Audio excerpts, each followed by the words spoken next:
Hey, this is Matt once again. Welcome back to another video. This is another paid request. This time from Tim. Thank you so much for that. I appreciate that. And for those interested in requesting any type of videos, video game stuff, reviews, re-reviews, topics, randomness, commentaries, what have you, PayPal is usually the best bet, or join my Patreon. Both links are down below in the info box.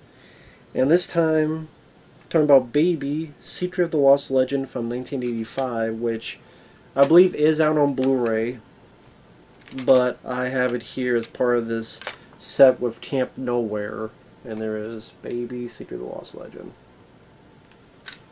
Now, this is one of those films where I remember watching it as a kid, but at the same time I watch it like once or twice and that's it. In fact, that DVD I probably got more for Camp Nowhere because Christopher Lloyd than Baby Secret of the Lost Legend. The director is the guy who did more American Graffiti. I'm sure a lot of people won't even realize there was a sequel to American Graffiti, but yes, there was. And this guy wrote and directed it. And his direction really isn't much to run home about. It stars William Katt, who was on the TV show The Greatest American Hero. He was also in an underrated, fun horror film called House from the 80s.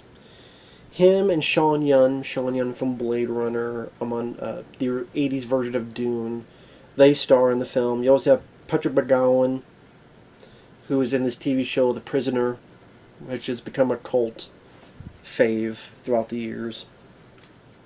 And pretty much Sean Young is working for Patrick McGoohan. Her hubby is William Katt, who took time away from the job in order to help Sean Young's career, and they're all in West Africa. And Sean Young is working for Patrick McGoohan, paleontologist, and she thinks she found a weird bone. McGoohan says it's a giraffe, but no, come to find out, Patrick McGowan's character is the bad guy wanting to find these dinosaurs, Brontosauruses, that are in West Africa. So you have to buy into the fact that somehow Brontosaurus dinosaurs are in West Africa and no one has noticed as of yet. So that's one thing you have to buy into. And this movie has a very weird, inconsistent tone because it's... William Katt said this best. There's an interview with him, which I guess someone took from the Blu-ray. I don't know if it's Kino Lorber or whoever released the Blu-ray. He said it best. He said that it's a film where it wasn't tough enough for adults and it wasn't safe enough for kids. It's not truly a kids' film. It's not truly a film for teens, adults. So what is it? What kind of animal is this movie? Now, that makes it kind of an interesting watch, and there are other movies that have done that better. But you know, the very beginning of the film is our bad guy getting some info and pictures, and there's a celebration where there's a lot of titties, bare titties. I guess that's how you get away. If you want to make a PG film with titties, it's Africa. That's just how they are. Celebration and titties. And then a guy gets stabbed and you see blood and shit and gets stabbed in the stomach. I'm like, okay, this is a Disney film. I know Touchstone released it, but it's pretty much a Disney film. Fuck. And that's how the movie begins. Underwhelming is the best way to describe this movie. Even the music by Jerry Goldsmith, which I love Jerry Goldsmith, he's one of my favorite composers, may he rest in peace. Even that I found underwhelming. Just everything about this film is underwhelming. And then some. The effects, sometimes if it's staying still, it looks alright, but a lot of times it looks very rough. You see the rubber and the seams. I mean, I appreciate them doing animatronic effects, and it's not the worst I've ever seen, by far. But it's pretty rough, especially if you watch it today's age. So as the plot goes, Sean Yun hears that some tribe ate something that didn't agree with them. I don't know why the fuck they need Sean Yun's help. What's she going to do about a guy sick from eating something? If she's a paleontologist, don't you need like a doctor or something? But no, this guy calls for her, and her and William Katt had an argument. So William Katt goes after her, gets a pilot, and this is what I'm talking about with the tone. You have your baby Secret Lost Legend, this type of dinosaur. On the flip side, the pilot and William Katt are talking. William Katt's mentioned about the argument he had with his lady, and the pilot goes, "If it was my wife, I'd whip the bitch." If it was my wife, I'd whip the bitch. I mean, but hey, better than the Disney stuff today. How many fucking Disney-related movies don't have that type of line? I'd whip the bitch.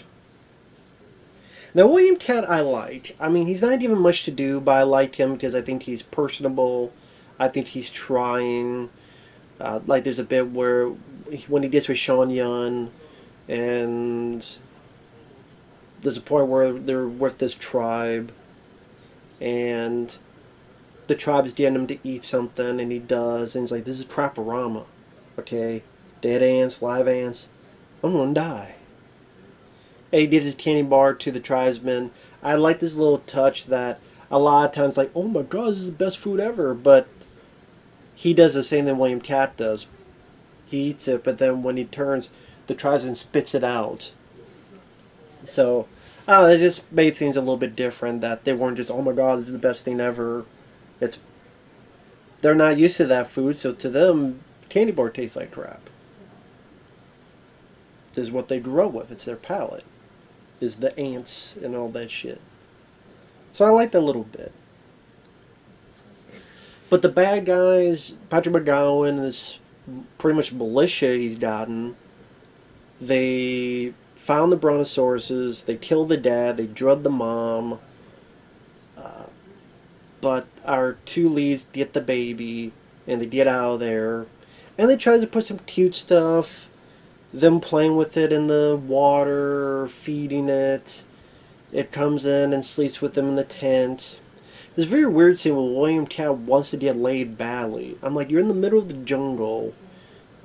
People are out to kill you. There's a dinosaur right here, and you think you're getting laid. And they're making out, undressing, and the fucking baby dinosaur is watching them from like this far away. It's like this far away. It's like, oh well, I'm gonna undress and make out and have sex. It's just like, what the hell movie is this? And the thing is, it's not that exciting of a movie. It's a sluggish in terms of pacing. Its action is very unremarkable.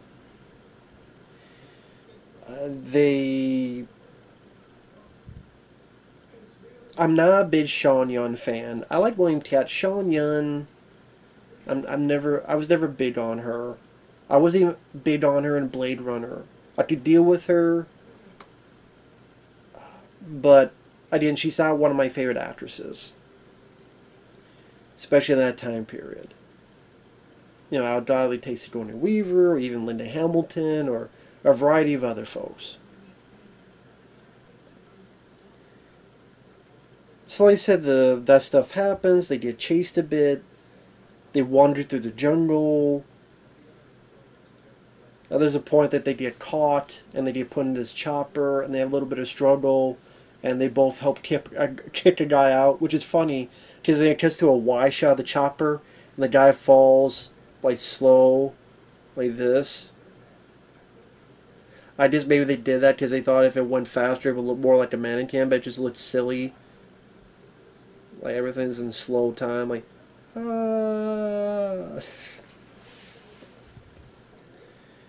So one thing leads to another. They get the baby dinosaur. They're going through these caves. They get washed out.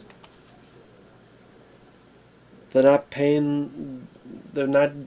going fast enough. The baby goes to its mom, who's Drud. They get the baby. So the two don't know what to do. They deal with the tribe that they met earlier. And there's a battle at the end where there are people that get killed. You know, the tribesmen try to understand machine gun, shooting people. But again, it's very rudimentary in terms of action set pieces or staging. And that's the thing, like, it doesn't want to be rough enough and tough enough for adults. It doesn't want to be safe enough for kids. So you're sitting there going, well, who is this for?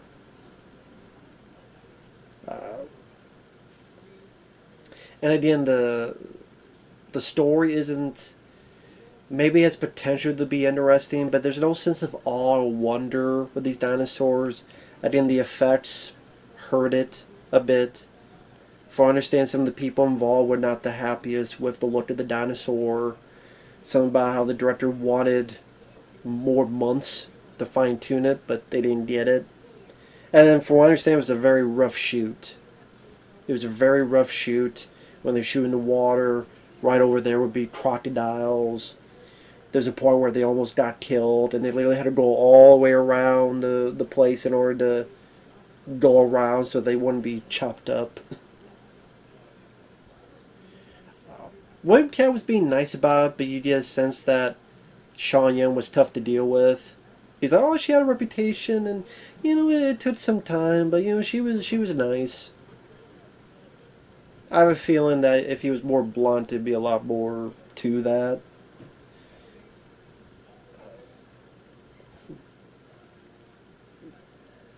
And it's kind of like, if you want to watch a cute movie where people get together with a creature, just go watch E.T. or go watch Harry and the Hendersons. Better effects, better paced, better cast, more consistent. Go watch E.T. or Harry and the Hendersons or the TV show Elf from Melmac.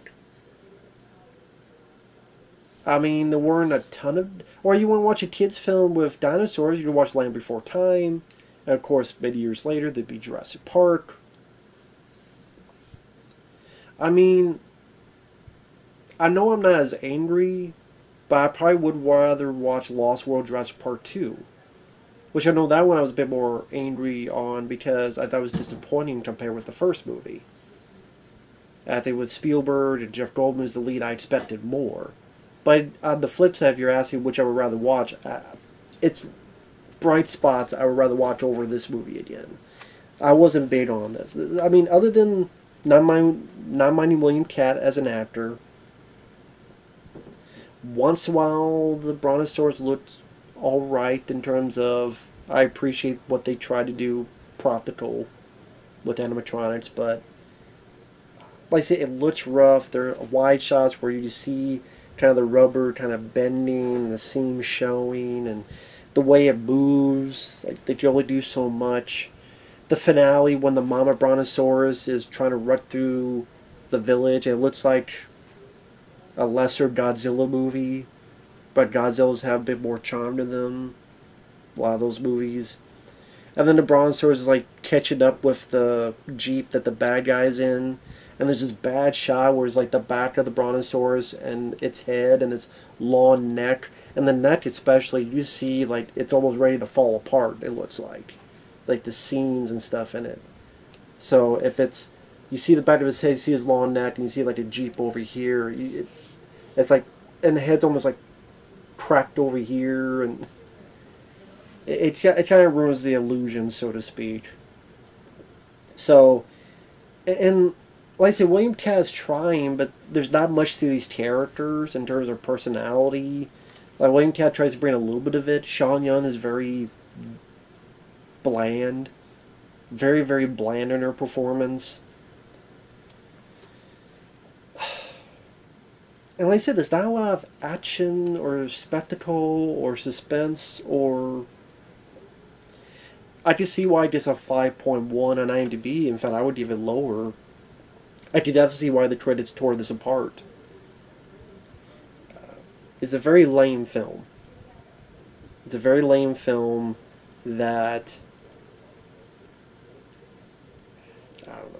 there's not much to this movie. That's what I'm saying.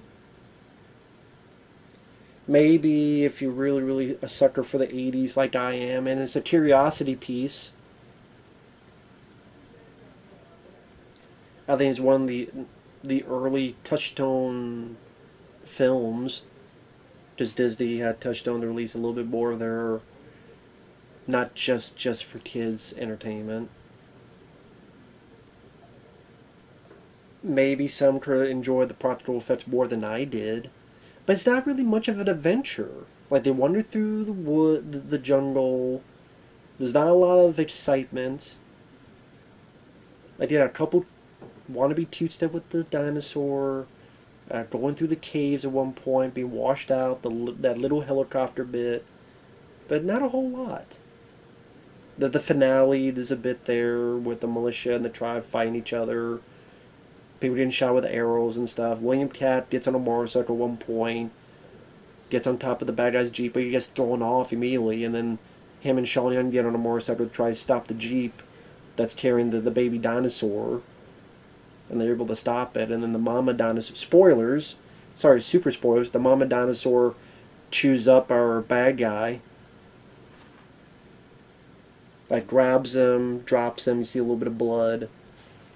The baby is alive, goes with the mama. They go their separate ways, and that's it. But yeah, it's just... There's a lot better family films. There's a lot better dinosaur films. Again, if you want dinosaur for kids, you watch Land Before Time, among other movies. Or just go watch Jurassic Park. Hell, Jurassic Park 3. So... like I said, when even the Jerry Goldsmith music is underwhelming, you know what? That music, it felt like... Let me put it this way. His score for Teen Solomon's Mines was a lot better and grander. If he had a score like that in this movie, then that would have helped. Would not save the film, but it just felt like lame leftovers from his score for Teen Solomon's Mines. That's really what it felt like. So, even the score wasn't big on. Definitely one of the more underwhelming Jerry Goldsmith scores I've heard. I love the guy. He did the first 3 Rambo films. He did Alien. He did Leviathan. He did Star Trek the Motion Picture. He did Runaway. Air Force One. A lot of great stuff. Total Recall. This, to me, is not one of his high points. At least to me. And again, the direction is very lackluster. I could see why this guy did not get a lot of work later on in life as a director. This is a guy that would fit better like TV. Because again, he doesn't create that sense of wonder and awe of dinosaurs in the modern age. So, with that said, thanks for watching. We'll see you guys later. Bye-bye.